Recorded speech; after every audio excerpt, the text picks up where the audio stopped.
Darius stood in his penthouse, staring at the diamond bracelet still warm on his palm, the one Bailey had thrown at his chest 30 seconds ago before storming out into the downpour.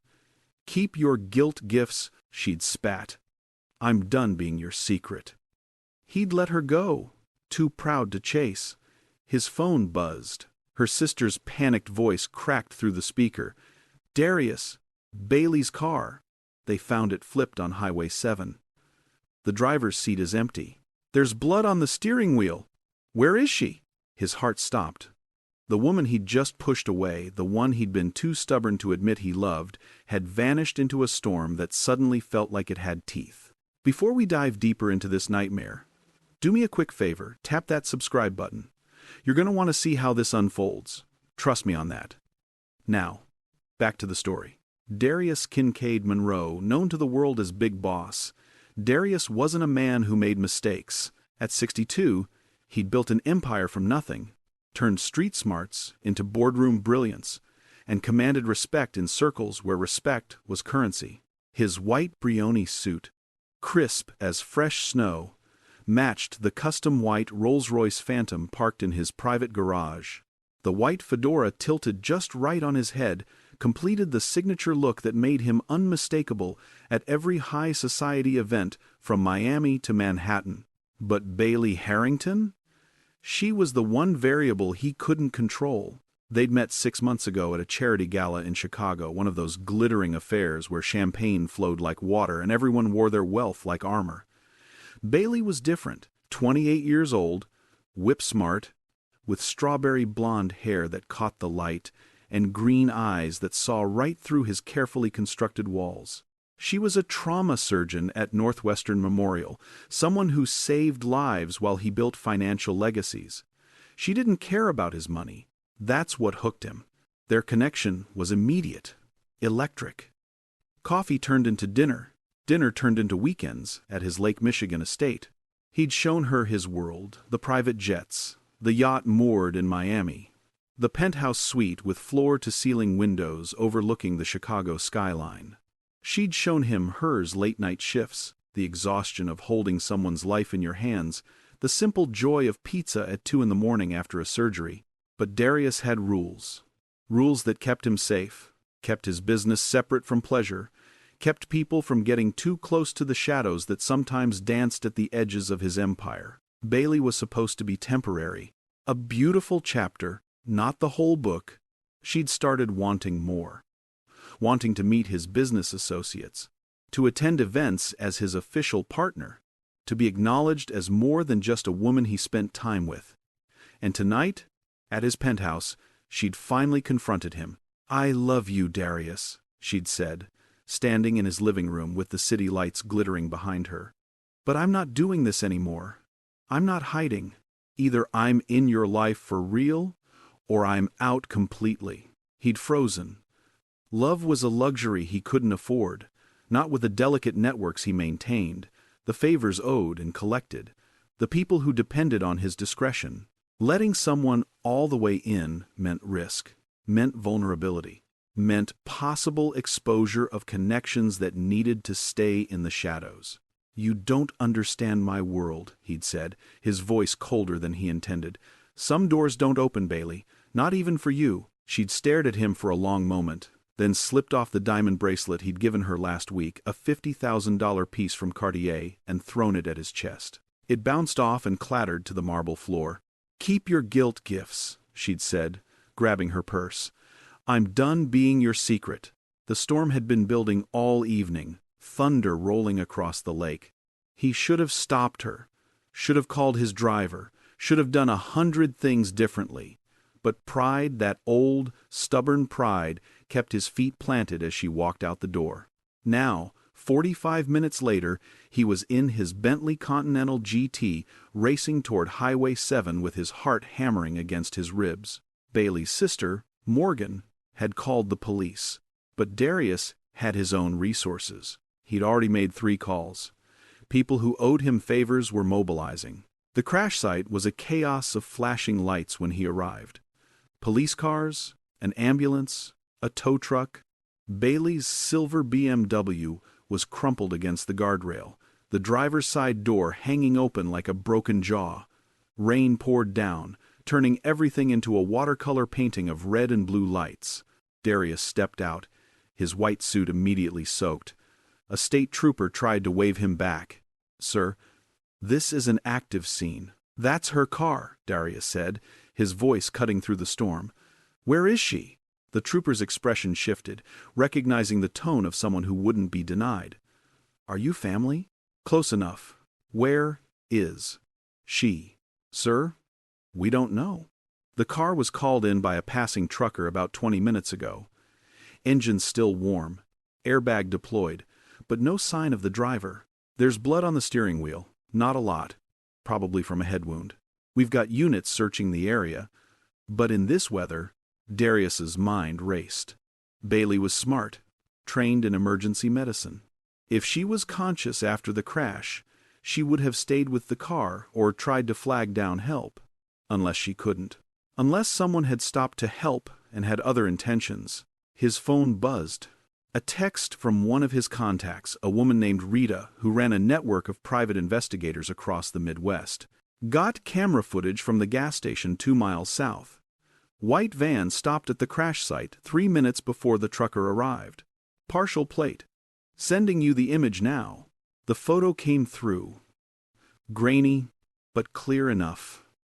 A white cargo van, no markings, with a dented rear bumper, and behind it, barely visible through the rain, a figure in a dark jacket leading someone, a woman with blonde hair, toward the back. Darius's blood ran cold. 30 minutes earlier, Bailey had been crying as she drove, windshield wipers struggling against the deluge. She was angry at Darius, at herself for falling for a man who kept her at arm's length, at the whole stupid situation. The road was slick, visibility maybe 50 feet. She'd tried calling Morgan, her older sister, asking if she could crash at her place in Oak Park tonight. Morgan had said yes immediately, the way sisters do when they hear tears in your voice. "I'll put the kettle on," Morgan had said. "Get here safe, babe." But safe was relative. Bailey had been reaching to change the radio station when the truck drifted into her lane. She'd swerved hard, overcorrected, felt the wheels lose traction. The world spun, metal screamed.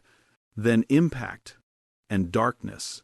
When she'd come to, her head was throbbing, sticky warmth trickling down her temple. The airbag had deployed, pressing against her chest like a pillow made of concrete. Rain was pouring through the shattered windshield. She'd fumbled for her phone, but it had flown somewhere during the crash. Then she'd heard its footsteps, splashing through puddles. Relief had flooded through her.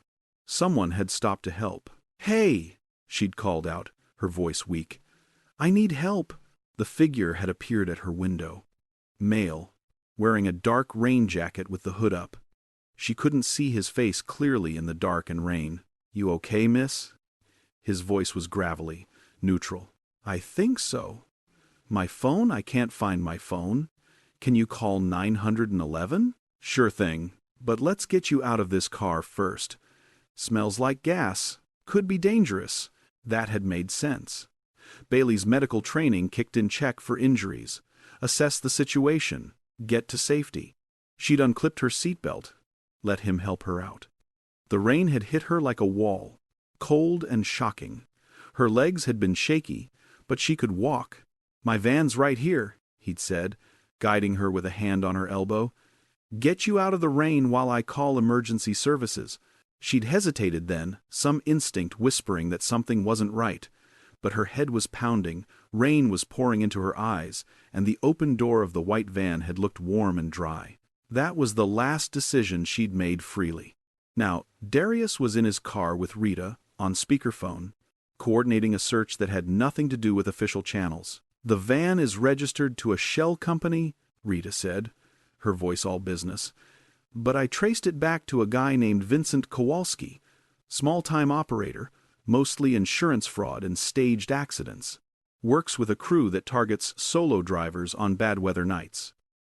They usually go for purses and jewelry, then dump the victims at a hospital with a story about finding them wandering." "Usually?" Darius's voice was dangerously quiet. "Yeah, usually.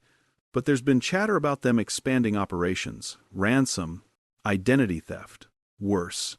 Darius, if this guy has her, give me locations. Every property, every known associate, every place he might take someone. Rita rattled off 3 addresses. One was a chop shop on the south side. One was a storage facility in Gary, Indiana. The third was an abandoned motel off Route 30. Darius made a decision. I'm hitting the motel. Send your people to the other 2. Darius, you should let the... No, police. Not yet. If this goes bad, I need flexibility the cops won't have. He hung up and made another call. This one to a man named Jerome, ex-military, now head of Darius's personal security team. Boss, I need you and the team at the Sunset Motel on Route 30. Full gear, but quiet. We're extracting someone. On it. 20 minutes. Darius pressed the accelerator. The Bentley roared through the storm like a missile with leather seats. Inside the abandoned motel, Bailey was starting to realize how bad things were. The room smelled like mildew and old cigarettes. Her hands were zip-tied behind her back, and she was sitting on a stained mattress with springs poking through. The man who'd rescued her, Vincent, she'd heard another man call him, was in the corner with 2 other guys, talking in low voices. Check her purse again, Vincent was saying. Designer bag, expensive watch. She's got money. Phone's locked, one of the others said. Can't get into it. Then we do this old school. Find an emergency contact, make a call, ask for 50 grand to get her back safely. Bailey's medical training had taught her to stay calm under pressure, but this was different. This wasn't a code blue in the ER. This was every woman's nightmare. She tested the zip ties, too tight. The window behind her was boarded up. The door was blocked by Vincent's crew. Think, Bailey. Think. I need to use the bathroom, she said suddenly. Vincent turned. You can hold it. I hit my head in the crash. I might have a concussion. If I don't get medical attention soon, I could have a brain bleed. You want me dying before you get your money? That made them pause. She pressed her advantage. I'm a surgeon. I know what I'm talking about. And if I die, you've got nothing but a body to dispose of. Let me use the bathroom. Check my pupils in the mirror. 5 minutes. Vincent considered this, then nodded to one of his guys. Take her. Leave the door open. It wasn't much, but it was something. Bailey shuffled to the bathroom, the guy following close behind. The bathroom was small, disgusting, but there was a window, painted shut, probably, but a window nonetheless, and on the sink, someone had left a razor old, rusty, but with a blade. She filed that information away. Darius arrived at the Sunset Motel at 11:45. The rain had softened to a drizzle, but the night was pitch black, except for one light burning in room 7. Jerome and his team, 4 men who'd served in places where questions weren't asked, materialized from the darkness. One vehicle, Jerome whispered, pointing to the white van. Thermal shows 4 heat signatures inside the room. 1 smaller, possibly female, 3 larger males. Entry points? Front door, bathroom window in back. Windows small but doable. Darius thought for exactly 3 seconds. I'm going in the front, boss. I'm going in the front, Darius repeated. Alone. They see a crew, they panic. They see 1 man, they think they can handle it. You position at the back window. Be ready if things go sideways. Jerome didn't like it, but he knew better than to argue when Darius used that tone. Darius adjusted his white fedora, checked that his suit was still immaculate despite the weather, and walked to the door of room 7. He knocked. Polite, controlled, like he was visiting old friends. The door cracked open. One of Vincent's guys, suspicious. Yeah? Good evening, Darius said, his voice smooth as aged whiskey. I'm looking for Bailey Harrington. I believe she's here. Don't know what you're talking about, old man. Get lost. I'd prefer not to. See, Bailey is extremely important to me, and I'd like her returned safely. I'm prepared to make that worth your while. Vincent appeared behind his guy, interested now. You, her father or something? Something. May I come in? This rain is murder on a good suit. Vincent studied him.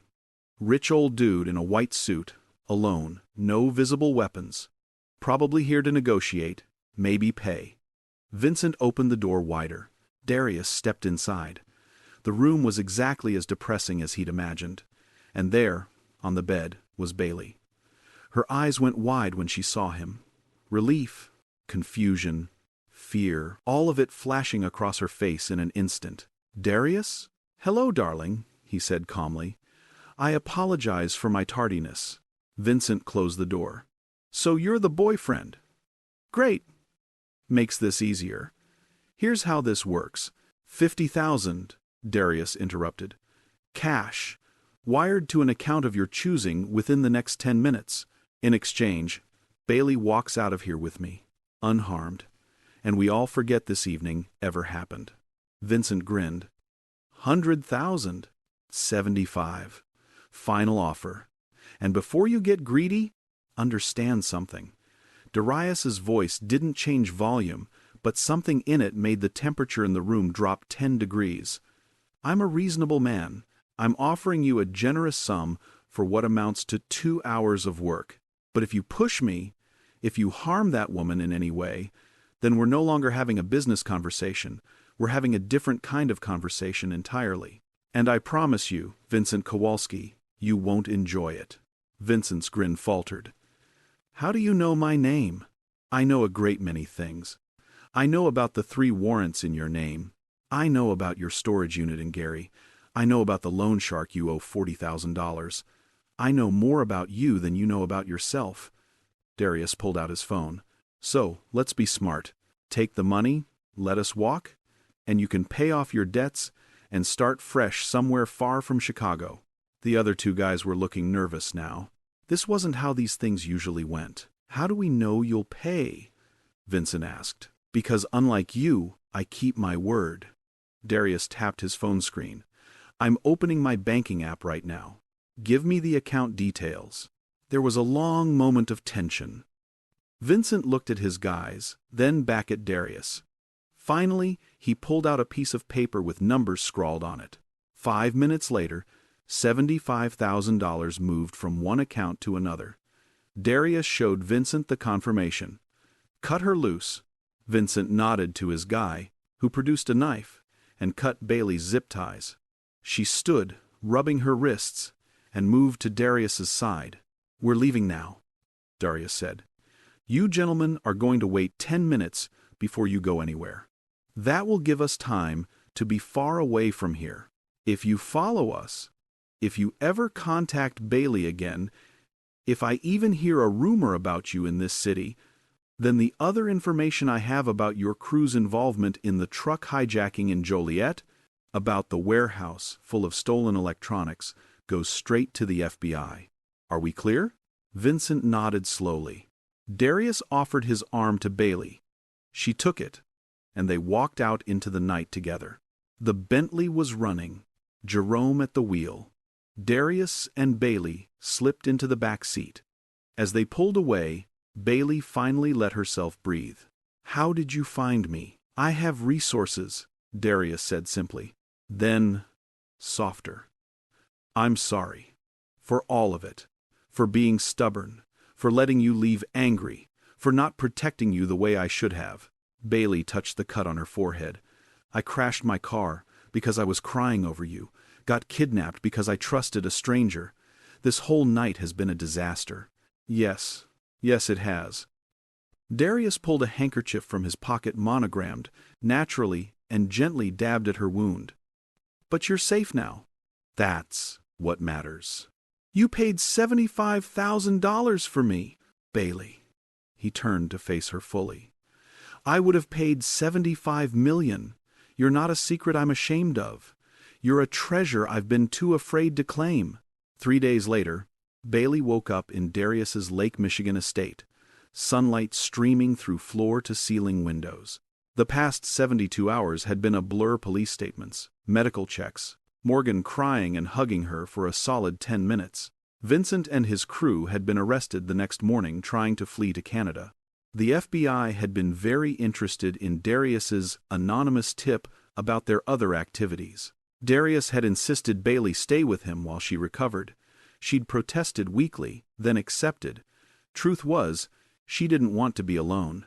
She found him on the terrace, coffee in hand, looking out over the water. He was in linen pants and a white shirt, no jacket, no fedora, more relaxed than she'd ever seen him. "Morning," she said. He turned, smiled. "Good morning. How's the head?" "Better," doctor said. "The concussion is mild. I'll live." "Excellent news." He poured her coffee from the French press. "I was just thinking."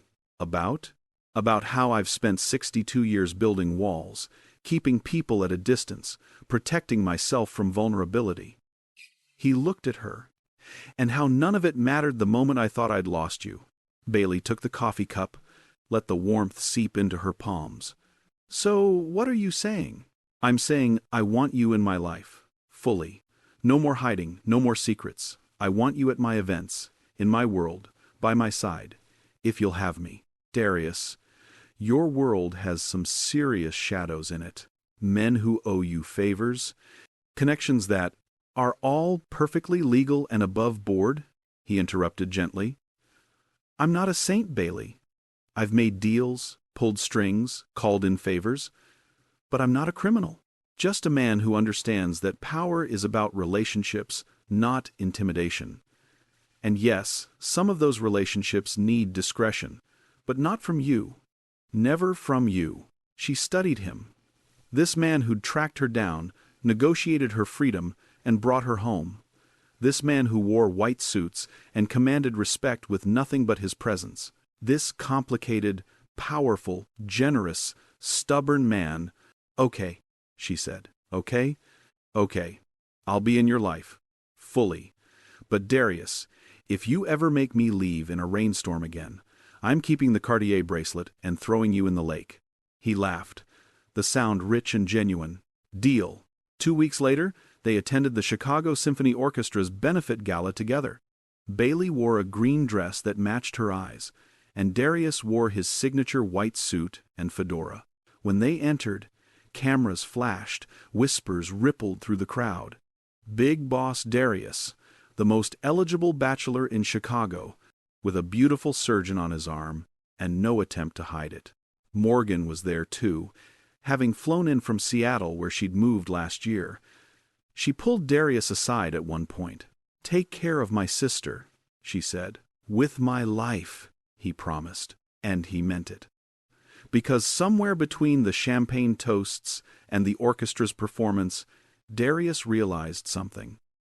Love wasn't a weakness. It was the strongest armor he'd ever worn. Bailey leaned into him as the symphony played, her hand finding his. He squeezed back, thinking about rainstorms and second chances and how the best treasures were the ones you almost lost. Outside, the Chicago skyline glittered under clear skies. The storm had passed. A new chapter was beginning. And this time, Darius wasn't letting go. So there you have it, folks. Sometimes the biggest risks lead to the biggest rewards. If you enjoyed this story, hit that like button, drop a comment telling me what you thought, and don't forget to subscribe. We've got more stories coming your way, more romance, more suspense, more luxury lifestyle drama. Until next time, this is your reminder that real love is worth fighting for. Peace.